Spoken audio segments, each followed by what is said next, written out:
This is what my minimalistic phone setup looks like. It's designed to minimize distractions as much as possible, mimic the layout and design of a dumb phone, but still retain the useful features of a smartphone. The first time I saw one of these dumb phones, I fantasized about the idea of getting one. But if you watch any video of somebody using these, you'll quickly find that they always go back to using their smartphones. And it's obvious why. Checking in at the airport, scanning a QR code for the menu at a restaurant, or even like going to Disneyland these days require you to have a smartphone. It's very difficult to operate in today's world without a modern smartphone. And you can use a dumb phone, but you're probably not gonna have a good time with doing that. Earlier this year, I did an experiment where I tried to minimize my screen time as much as possible for 30 days.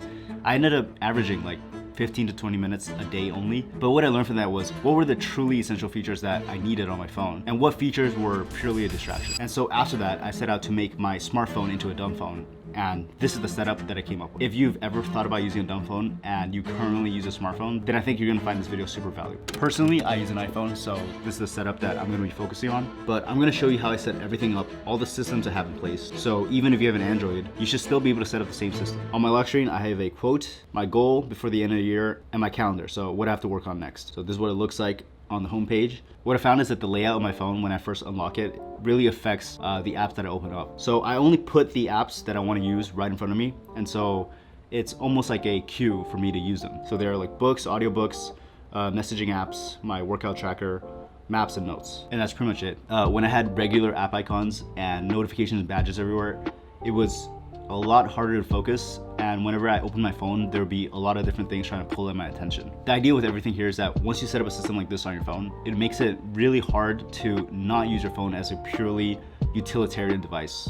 I probably use like audiobooks and books the most when I'm just like in line or trying to listen to something. I find that with doing this, it's pretty easy to finish about 1 to 2 books a week just with like any off time to have using my phone. Messaging apps, I really wish this was one messaging app. My workout app, Maps. For a while, I was like trying to memorize all the street names where I live, but that didn't end up too well, so I still use Maps. And I have just notes for anything I want to jot down. So on the top here, I actually have a hidden widget for some apps that I want to look at without clicking in. So I have like my Whoop analytics. So this is my fitness tracker. It tells me like how well I slept and how much I should exercise for the day. And I also have my sleep stages from my Oura Ring, and I can just tap to go into the app, so I don't need to actually have it on my home screen. And I also have one more widget where I can put in any text or reminders that I want to have. So like this is totally modifiable. I can say anything. So I can just keep any one of these up here if I want to, like anything I want to remember. By default, it's just the date.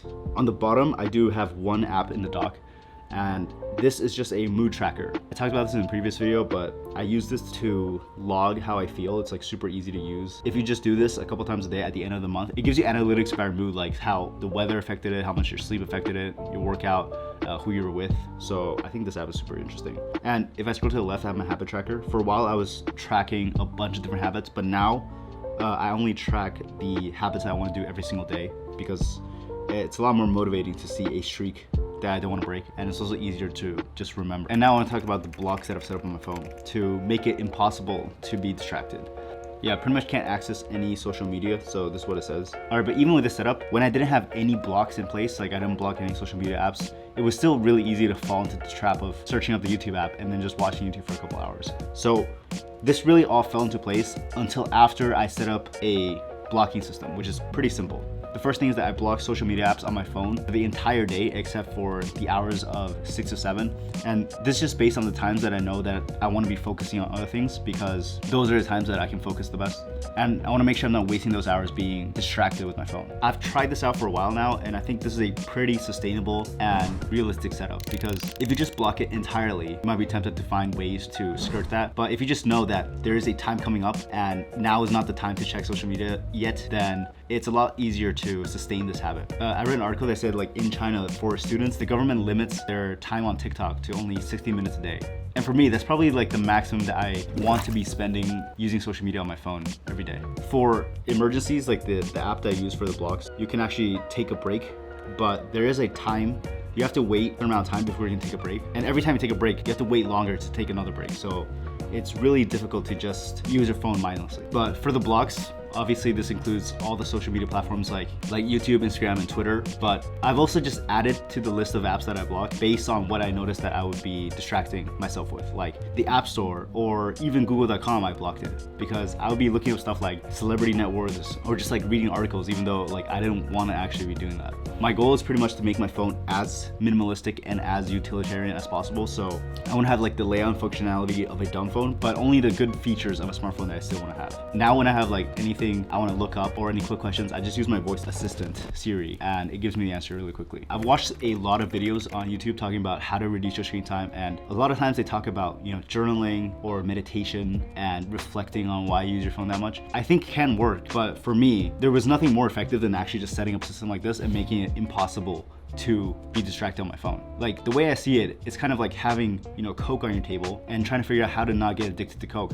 Like the solution is just to not have it on your table. For notifications, I keep it pretty simple. I pretty much only allow messages to come through. I really hate it when apps send me like promotional stuff or reminders. So whenever they do that, I just block notifications completely for that app. I also have this shortcut on my phone that I want to show you, which is like if I triple click, it becomes all red. This basically just acts to remove all the blue light from my phone so that at night, if I'm like reading a book or I'm messaging somebody, I won't have like all the blue light from my phone. You can also do grayscale. But before I explain like how I set everything up, if you want to do the same thing, I want to talk about like why I even do this. Because you might say that if you're easily distracted with your phone, it's a symptom of something else. Like I was having a discussion the other day and somebody suggested that. Just from personal experience, if you block everything and you set up a system where it's very difficult to use social media, you're not going to use social media. And so for me, it has been an effective solution. And the entire time that I've set this up, I haven't had that issue anymore. Like as bigger phones come out and more addictive games come on the market, an all-new design that's simply gorgeous. I feel like you have to set more constraints to protect your attention. Most of these companies that are developing these apps are literally trying to make it as appealing as possible and for you to use it as much as possible. If there are no restrictions, then it's very likely that you're gonna succumb to using it for the entire day. The beauty of a smartphone compared to a dumb phone is that you can make so many adjustments and modifications to your liking and add and remove different features. Like maybe you only want to block social media in the mornings and unlock everything at night. But I think like it's just worth setting up some constraints or being intentional about how you set up the layout on your phone so that you are only using your phone for the reasons that you actually want to be.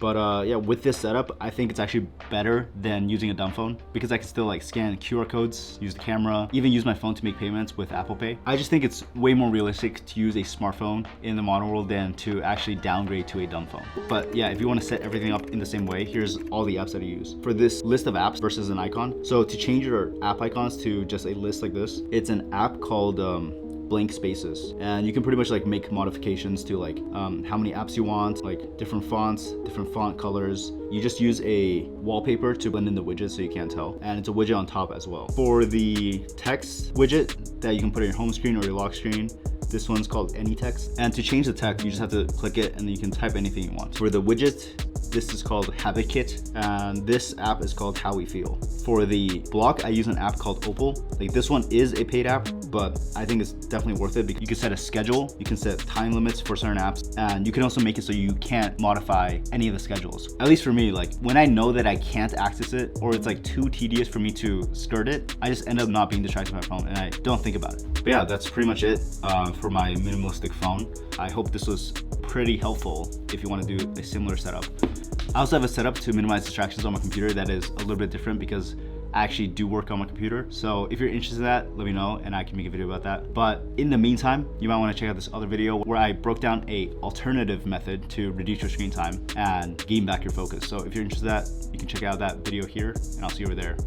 Peace.